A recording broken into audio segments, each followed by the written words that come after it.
boy, do we have some things to talk about today.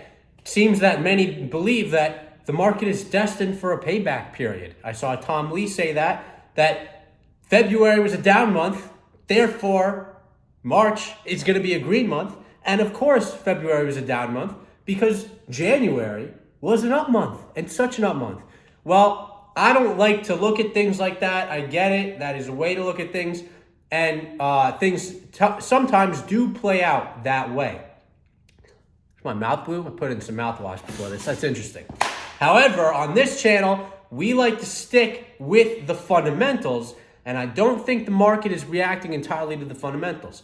It seems today that the market wants to completely ignore the fact that OPEC is manipulating the price of oil, quite obviously, leaking that the UAE is going to essentially blow OPEC up, and then leaking via a private source that the UAE is actually not doing that and is going to stay in oil. I don't know if you saw, oil was down a lot, dropped quickly, and went very handsomely in the positive area. Additionally, U.S. rig counts went down below 600 rigs to 592. They've been up as high as, I believe, 609. It's not a huge thing, but this is rig counts going down. Natural gas prices up some 8% or something, rebounding 50%, I believe, in a week or 2 weeks. It might have been this week that natural gas prices are up some 50%. The Fed is not talking dovish anywhere you look. Anywhere you look. There is no dovish talk coming out of the Fed. 25 versus 50 is no longer hawkish or dovish, okay? It's what matters is the peak rate. What also matters is they're seeing no progress. Let me repeat this. They are seeing no progress on inflation, despite the massive increase in interest rates. One more time. They are seeing no progress on inflation.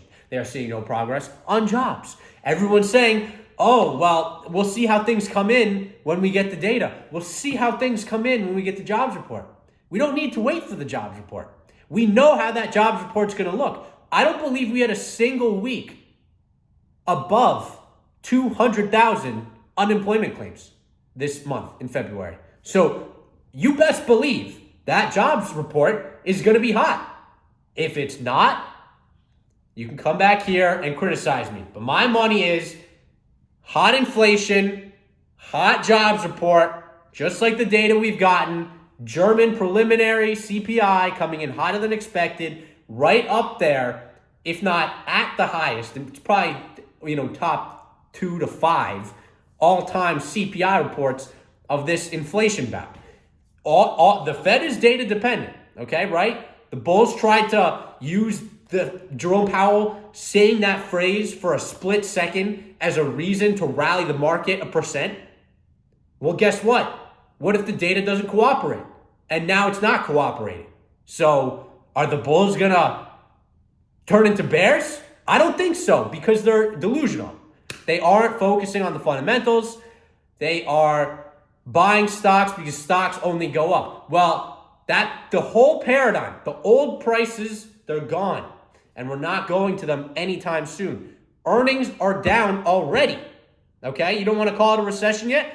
That's fine. And maybe we're not in recession yet. Unemployment hasn't weakened. However, earnings have. Earnings have fallen.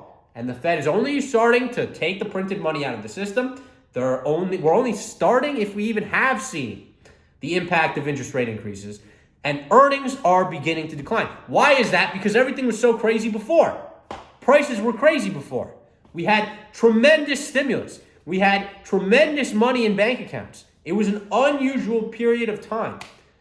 And guess what? It's going away. It's gone. Things are changing. So we're not going back to those prices for many, many, many, many years. I would say at least 2 to 3 years. And it's probably more like 4 to 5. That's how it is. The last decade has been weird because we had a global financial crisis that we solved with printing money, and then we didn't stop printing money until Trump became president. And then towards the end of Trump's presidency, we printed more money than we ever had by like 2 or 3 times, like ever. Okay, it was crazy. Crazy. So, we have to look at things through a new paradigm. And a new paradigm is much higher interest rates, okay? It used to be stocks were the only place you could get a return. There is no alternative trade. Because there was an alternative. Why would you buy 10-year bonds at less than 1% when they're printing money, right?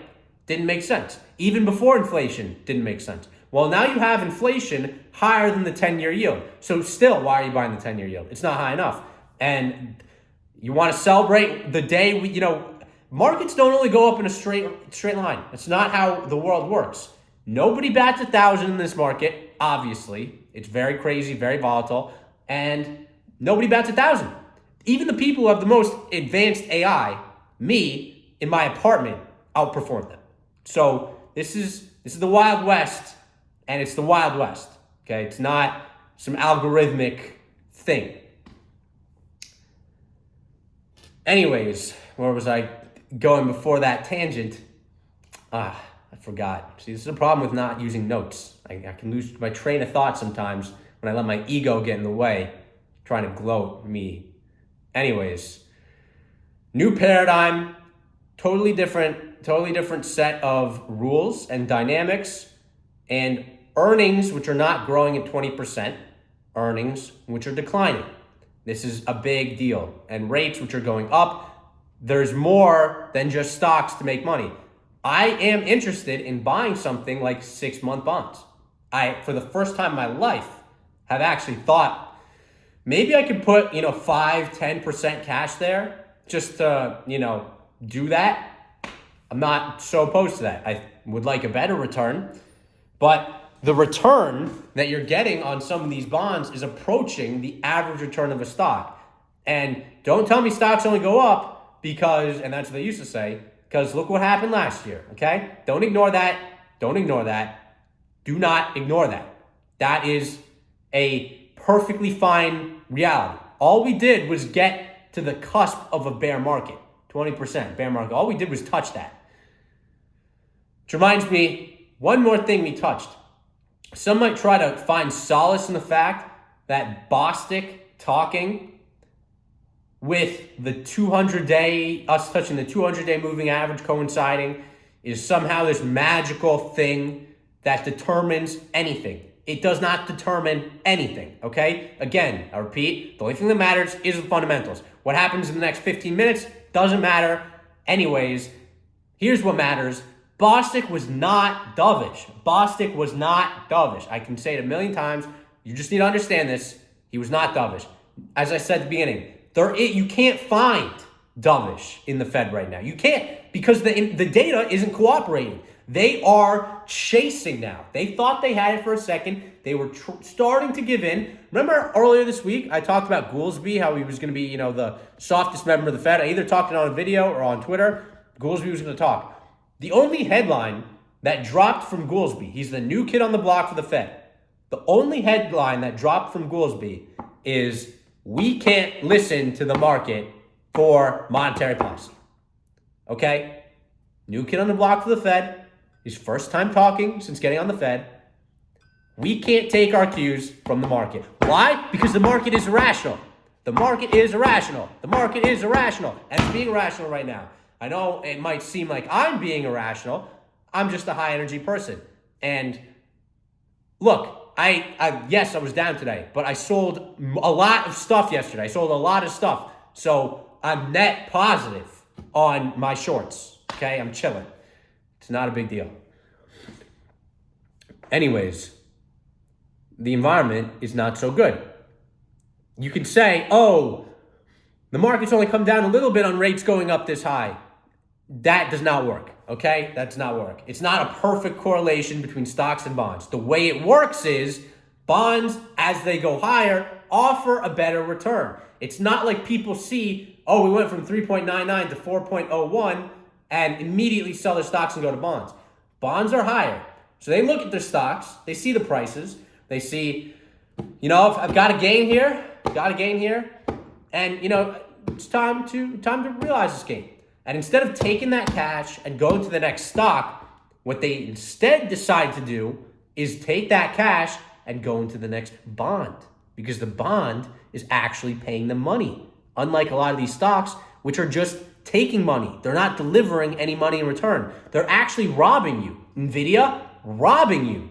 They are robbing you so much, they want to rob you more. They want to sell more stock. Think about that.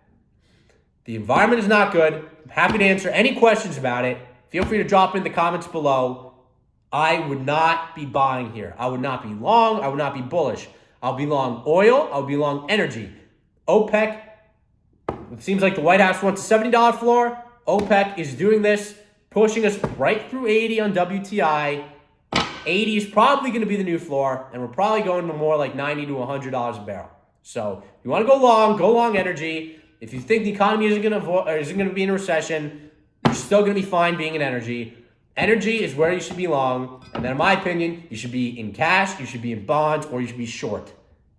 Maybe one or two speculative bets that you're willing to lose money on because they're going to provide 10x return, but keep those positions small. That's my opinion. You do what you want with it. That's today's video. Have a good weekend, and until next time, peace out.